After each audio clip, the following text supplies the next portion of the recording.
Hey guys, welcome back to SportsTech. Thank you much again for tuning in to check out the show. I have a guest this week. Hi. This is my buddy, good friend, Mr. David Jenkins of the Standard Democrat, former sports guy. Now what's your main title now? Assistant managing editor. Assistant managing editor. So there you go. He's one of the higher up people. He makes the big bucks.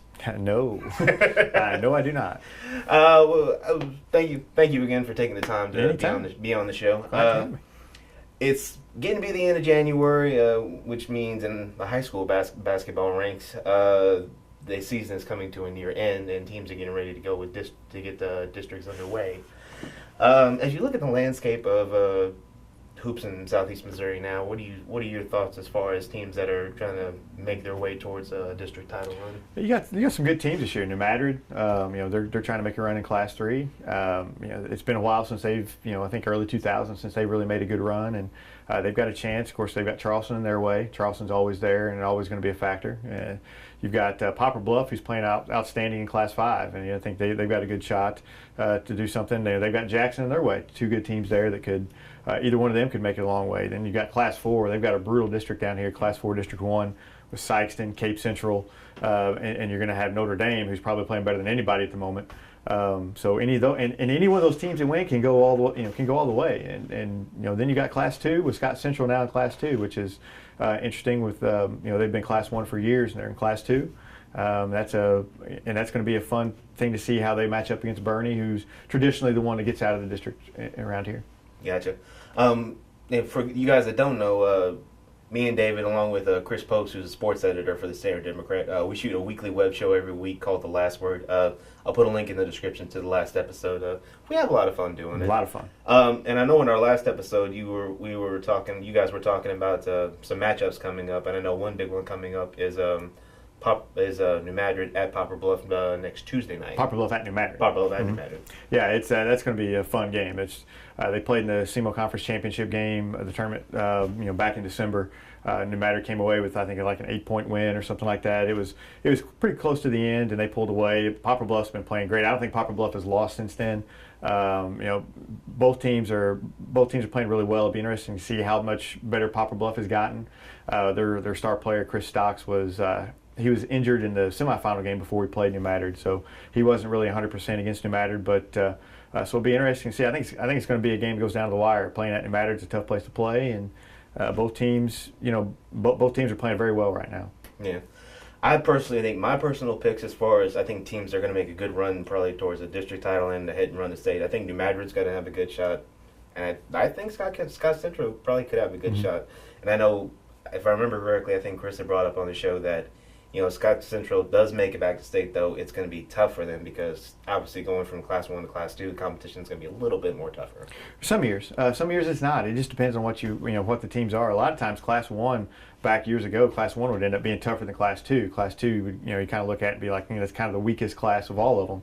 It all just depends on what the teams are up there, but Scott Central is going to be able to compete with anybody. They're athletic, they shoot the ball well, they defend well. They're going to be able to compete with any team out there. I think they can compete with any team pretty much in any class 1, 2, or 3. And then once you get over into Class 4, they've kind of had their struggles with the teams that have a lot of size and stuff like that. But any of the smaller schools, they're going to be able to compete with. Right. It'll be another interesting way to finish the high school basketball season, see how things go. Okay, now switching from basketball to the NFL. Well, I shouldn't say the NFL, but to college football. National Signing Day is coming up next week. I believe it's February 4th. You're a big Notre Dame guy. Have you been paying attention at all to see how Notre Dame is doing as far as signing day goes? A little bit. Their class, last time I checked, their class was, it was right around the top 10, right on that, number 10 number. They've been in and out of the top 10. So right now, so many people are committing, decommitting, and it's tough to. Big key for Notre Dame is they've got to get a running back, and they're trying to get a couple. They're in on a couple running backs, but there's been no definite yet, and that's kind of the big thing for Notre Dame right now. Can they get that running back to help fill some voids that they have? Okay. And obviously, I'm a big Ole Miss guy, as you can probably tell by my outfit. I know you've been trashing me a little bit about being an Ole Miss guy. There's nothing wrong with Ole Miss. They had a decent season this year. Yeah, they beat Mississippi State. What can you? I mean, that's a good season. They beat Mississippi State. Oh, they did have a good season this year. They have to get their quarterback situation figured out after. I can't even think of the kid's name now that he's Bo Wallace. Bo Wallace Bo Wallace graduated, and they're trying to move to a new quarterback. I remember this Kelly kid that was a JUCO transfer, but I know he's gotten some. Yeah, he's issues. got some legal issues going on. He's got to take care of first. But don't barroom fights aren't good. Barroom fights aren't good, kids. You need to stay away from those kinds of things. So it'll be interesting. I think it'll be interesting to see how national signing day pans out for both our teams. It always makes college football season interesting. Yeah, the big thing, I honestly think it's a little overrated, the signing day. I agree. It depends on what once you get them in there, you've got to develop them, and I think that's the key. I think in both cases, Ole Miss and Notre Dame, I think they both developed their players very well. Ole Miss had a top class a few years ago, and they've developed those players into a team that was in the top two earlier in the season. I mean, it's just all about coaching, and I think both teams have good coaches that develop their players. Yeah. All right. Moving on from this to the last topic of the show. I know baseball season's right around the corner. I believe I was looking a little while ago. I believe that first pitchers and catchers reporting February 18th. Mm-hmm. The Cardinals report on the 19th. Are you looking forward to baseball season when it's right around the corner, or are you still Actually, I am for a change. I haven't looked forward to baseball season in years, but for some reason this year I've kind of been watching a little bit. Kind of watching the signings. What teams are getting what players, and I'm in a fantasy baseball league that I'm kind of have a little bit of interest in for a change. And normally I don't care. It's just baseball season is just something to bide the time in the summer when you're not at the lake, or I used to love baseball when I was younger, and then it kind of got a little. I don't know, just got dull, but for some reason this year I am kind of looking forward to it. Yeah. I think it'll be an interesting year, especially for the Cardinals. This is Matheny's, I think, going on probably his fourth year. Fourth year with the Cardinals. Going to two World Series, I believe. 1 World Series, 2 and 3 league championship. Okay. So every year he's a coach, he's made it to the league championship series. So that's he's doing something right. Could this be a make or break year for him though? It could be. It depends on if. I think he's okay. I don't think he's on. I don't think they're going to fire him or anything. But I think if the Cardinal organization thinks that he's they can win with another manager that's out there, I think it could be. But I think he's okay. I think Mozeliak is a big. He's a big booster of Matheny. I think he can kind of go down there and Mozeliak can kind of tell him what he wants to do, and Matheny's pretty good about doing it. So I think they got to have the guy that they want right now. Well, like we said before, it'll be interesting to see how things pan out when it's pitchers and catchers reporting. It's always a fun time of year, always exciting. Mm-hmm. Always gives the team hope for the start of the season, except for the Cubs. Yeah, poor Cubs. Except the Cubs may be good this year. You never know. Well, yeah, they're making some moves. They think they're going to be good. They got a renovated Wrigley Field and new players. They think they're going to be good. Yeah, we'll see. The Cubs have been getting a lot better. I believe it when I see it. Yeah, I believe it when I see it too. But I guess we'll just have to wait and see.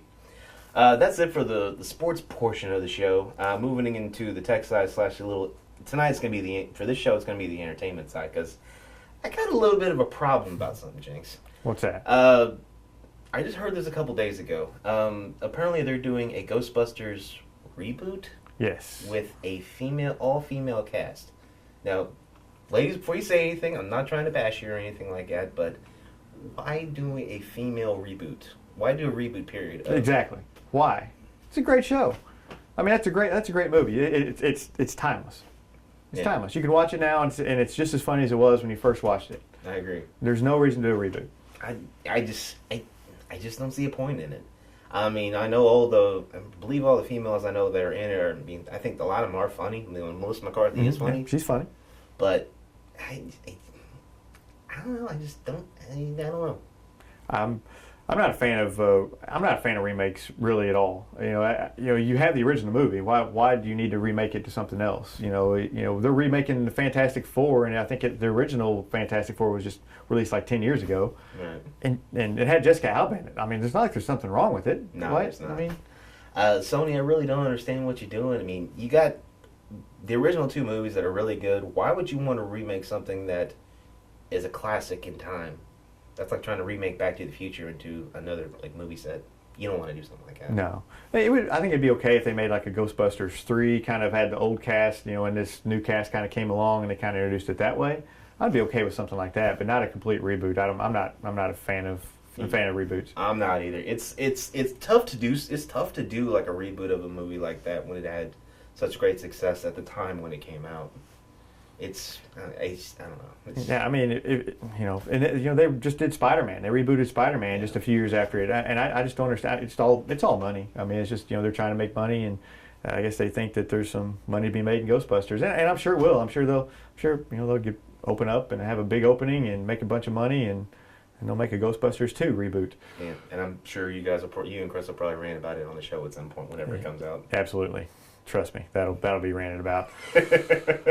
So be on the lookout for that in probably about 2016 sometime when that comes out. Well, I think that's all I got. You got anything on your mind you want to talk about? No, Super Bowl Sunday. Ready for it. Yeah, that's right. It is Super Bowl Sunday coming up. I'm sick of all the BS talk that's been going on all week. Let's just get to the game. Yeah, just hope the Patriots don't come out flat. Sorry. I knew that was coming. Sorry. After Wednesday, I should have known it was coming. But last thing here, final prediction. Who do you think's going to win? I hate both teams. I can't stand either team. But Patriots by a touchdown. Patriots by a touchdown. I'll take Seahawks by 2 touchdowns. I hope you're right. If there's a way they could both lose, I would love it. Okay, well, let's ask you one other last question here. As far as ads go, who do you think is going to be good as far as like a good ad that's going to come out this year? I don't know. GoDaddy usually has some good ones, but I've heard they've toned it down and bringing in a puppy this year, so probably not GoDaddy. I don't know. Budweiser always has the good ones. Anheuser-Busch, they had the dog and the horse last year that was really good. They always tend to have really nice ads. Doritos seems like always has some funny ones. Yeah, they do. Those are the ones I kind of look forward to seeing what they're going to do. And then of course you have the Carl's Jr. ads, which I always like to push the envelope a little bit with the females. But I think they actually had one that was only going to be shown in like a certain portion of the country. Yeah, I think it's west of the Mississippi, if I'm not mistaken. But they always try to kind of push the envelope a little bit. But usually Anheuser-Busch, and then you have all the 50,000 car commercials that you don't know they're a car commercial to the very last second. That's true. So plenty of stuff to look forward to this Sunday with Super Bowl Sunday coming up. And I'm sure I'll be recapping more on Monday's episode, hopefully with another special guest, but we'll just have to see. David, thank you for joining me with this episode. Anytime. Appreciate you having me. Not a problem. Thank you guys again for watching. Be sure to click that subscribe button for future episodes coming out, and be sure to be that cool person and give it a thumbs up for this episode. Thank you guys again for watching, and I'll see you in the next one. Later.